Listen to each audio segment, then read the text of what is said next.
Have a listen to what the standard sounds like.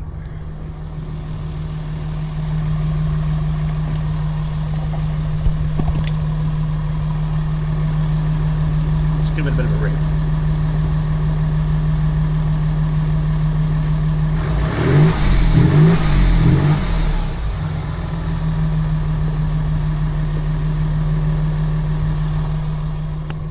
So that's the standard sounding exhaust.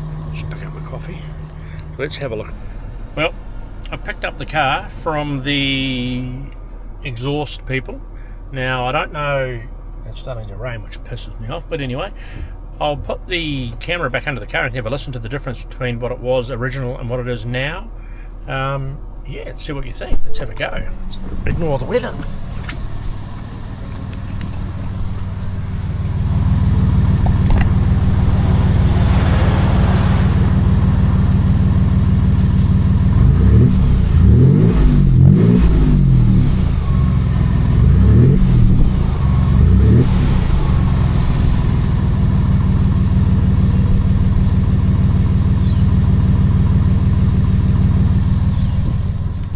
So there's definitely a different note to it.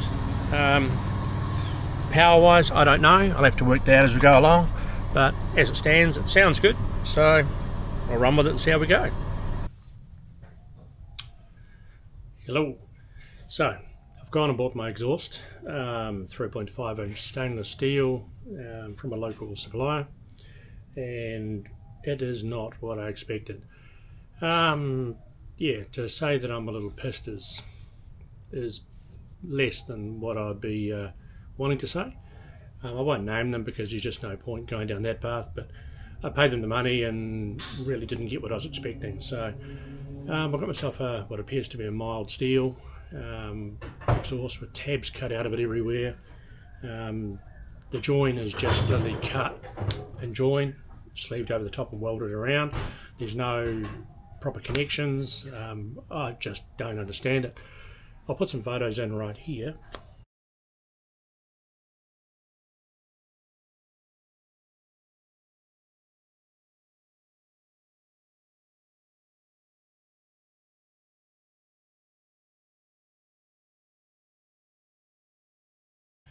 So subsequently I've had to go and get myself another one. So I've committed another big chunk of change to a reputable dealer, which I'll be picking up today and be putting that on the car. So I thought I'd share with you my experience. You'll see the journey going to this point, and I will show you the journey continuing on. But yeah, it's been a bit of a nightmare. I guess the advice I've got for you is if you're going to get some stuff done to your vehicles, even if the company's been around a long time, you're better off going through reviews and having a look at, the standard suppliers for things, not necessarily ones that you don't know too much about. So yeah, anyway, I thought I'd share that with you, and we'll roll on and see how we go. So I went down and I picked up my new exhaust, taking this other piece of shit that I was sold off. I'll show you what that looks like when it comes off, but this is the new one. You'll see the difference between the two. So this is a stainless exhaust. This has got all the fittings, it's all made up. This is what a stainless exhaust should look like. Once we get it on, I'll be able to show you better photos, but the welding is quality, not like what I've got. So I'm not going to mention the company that did the dodgy one, but I paid for it, and I paid a lot for it. So again, do your research, find out what's good before you go and trust someone, because I did, and not ideal. So me and a mate of mine, George, will be pulling it together once it cools down. So I'll introduce to him when it comes along, and yeah, we'll roll on from there. So let's roll. You go, this is George. Hi. I'm the star of this YouTube channel. Replacing an exhaust on a next generation Ford Ranger 2024 model. 0.5, sorry. And it's a straight run off the DPF. There you go. So explain. We've got a few things to do. Obviously the exhaust was replaced the other day, and they've done a very horrible job of just cutting the pipe here and then welding a section on. And since they took away the muffler, it has no back pressure, and now the engine light has come on. So we have got a new exhaust going on today from that place. some place down the Gold Coast. We will put up a link for that, and it's an all stainless, TIG welded, really good looking exhaust, and we're going to start disconnecting this old one once it cools down and replacing it. Not a very good job at all. They've cut hangers off and just re-welded them in different places. It's supposed to be stainless. They've just gone mild steel and painted it black, which is not what the customer asked for. So yeah, we're gonna get started very shortly. Alright, So that's George anyway. So he's a special character. So this is the difference. Here is the new exhaust.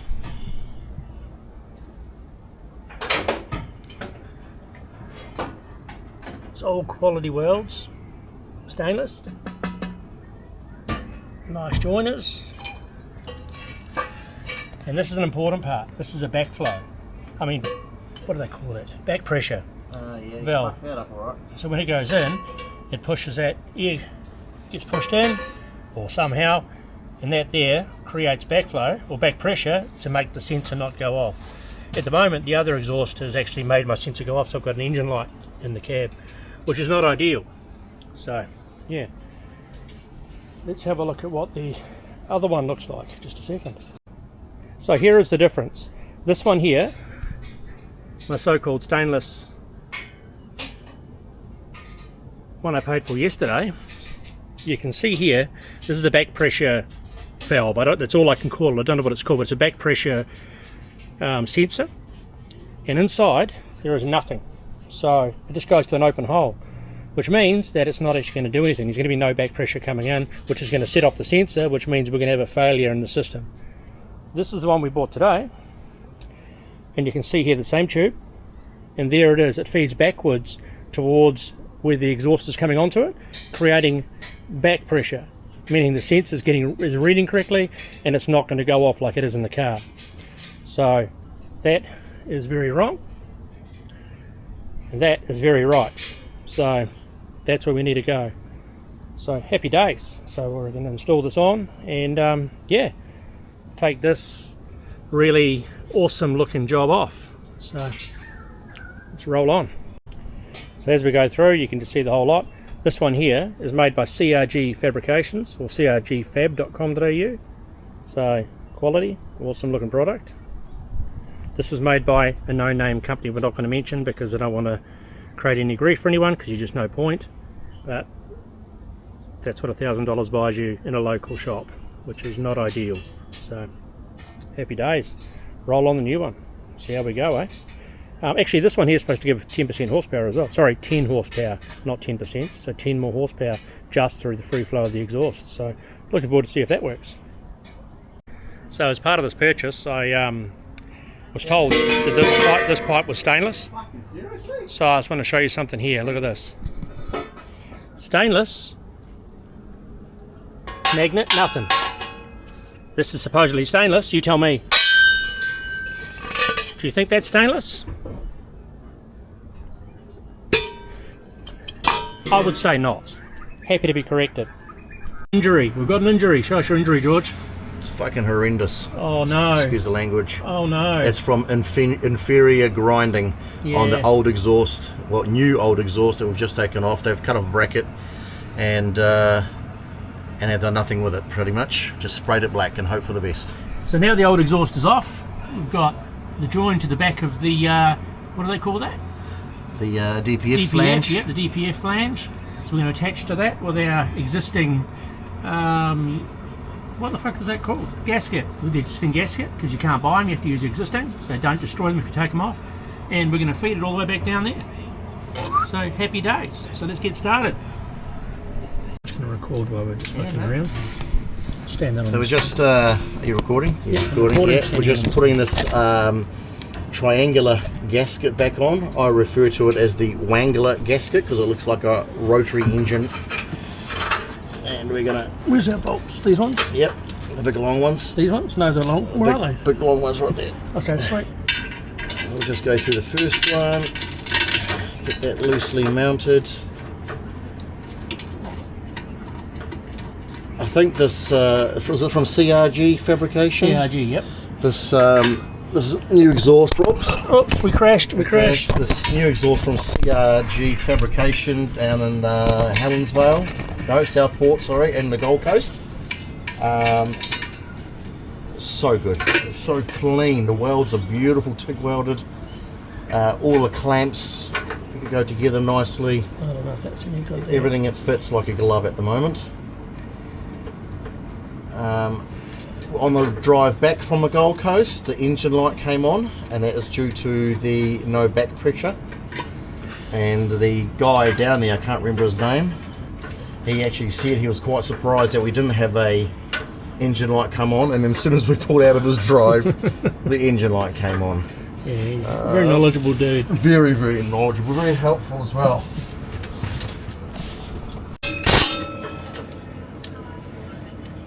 So we're going to crank up this particular area. We're going to clamp on the gasket, get that one nicely done, and the join our bracket back on. Over here's a bracket to join on. Everything takes a little bit of manoeuvring, but the existing bracket that the new exhaust goes onto should fit quite snugly back into its home. Just got to find where the spots are for it. I've got an important job to do, don't I? I should go get beer. Yes, you should go I'll go get beer. I'll be right back. I'll just pause you for a moment. So I'm about to put the most important part back of this exhaust back on, which is the Venturi tube rubber hose. As Gavin would have shown you inside here, there's a Venturi which creates the back pressure. It goes back into the engine. This hose has to go back on to a stainless steel tube, which is part of the Venturi system, and all it is you just pop it back on. Once you get the clip in the right spot, just with a pair of pliers. We've only been doing this job for approximately half an hour, and that's taking the old exhaust off and already getting this new section on. Very, very easy to do. So far. So far. So far. So far.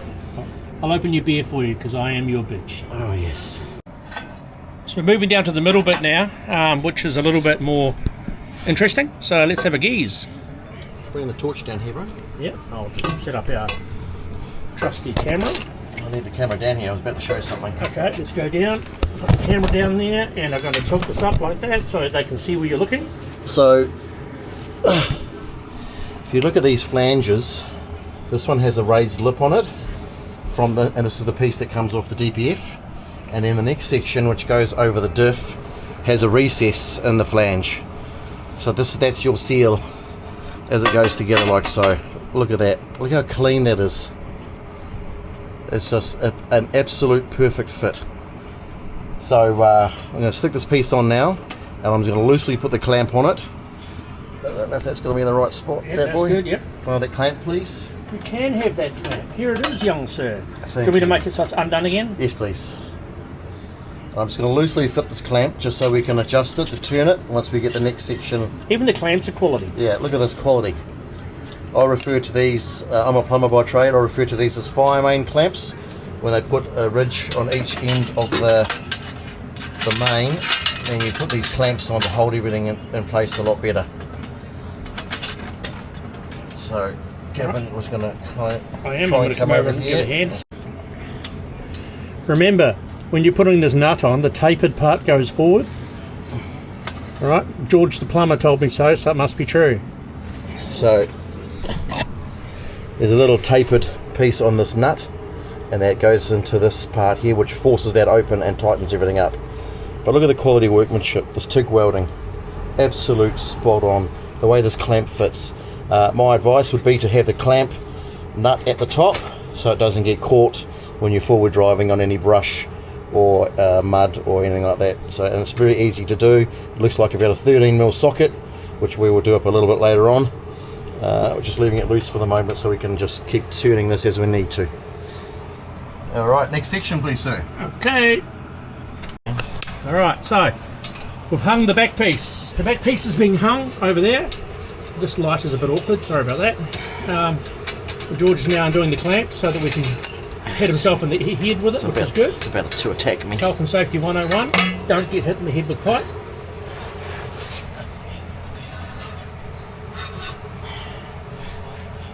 And this is going to be the final join. So I'm going to give him a hand now, so I'm going to have to put you down so I can hold that clamp together to get the bolts on. So I shall go and do that, and I shall come back to you. Bro. So this is George. He's a hard worker. That's so hard. He's used to doing that action, so don't be worried about him. So we've now set up, pretty much set everything in motion. That's nicely laid out. It's hung on all the hangers all the way through. George is doing up those bolts. And then we've got this one here to do up. And then we are complete all the way through.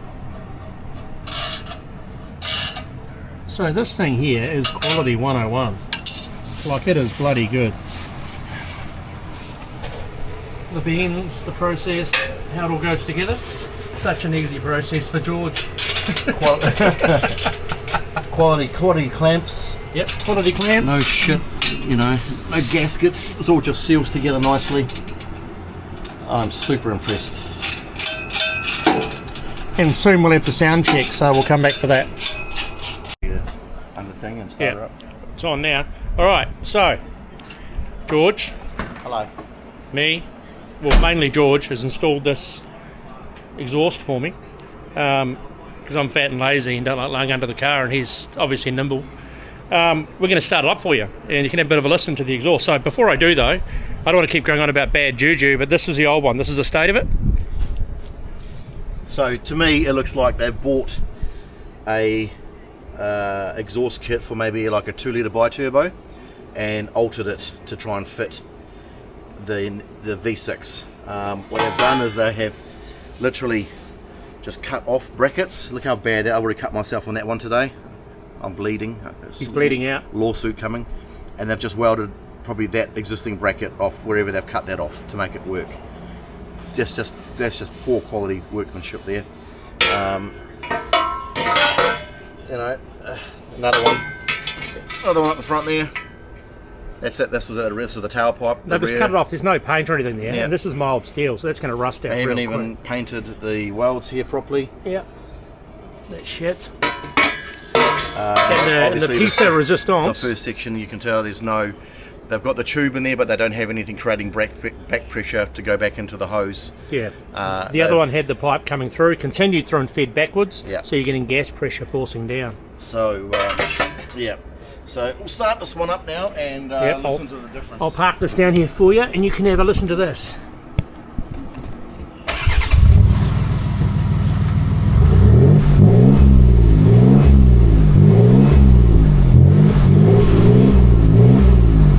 Here we go. Sounds like a V8. And that is the difference between that Scheithausen and this awesome piece of gear, which you can see all the way under. See it all the way under there, nice and joins up, looks awesome, bolted together well, and a far superior product. So, happy days.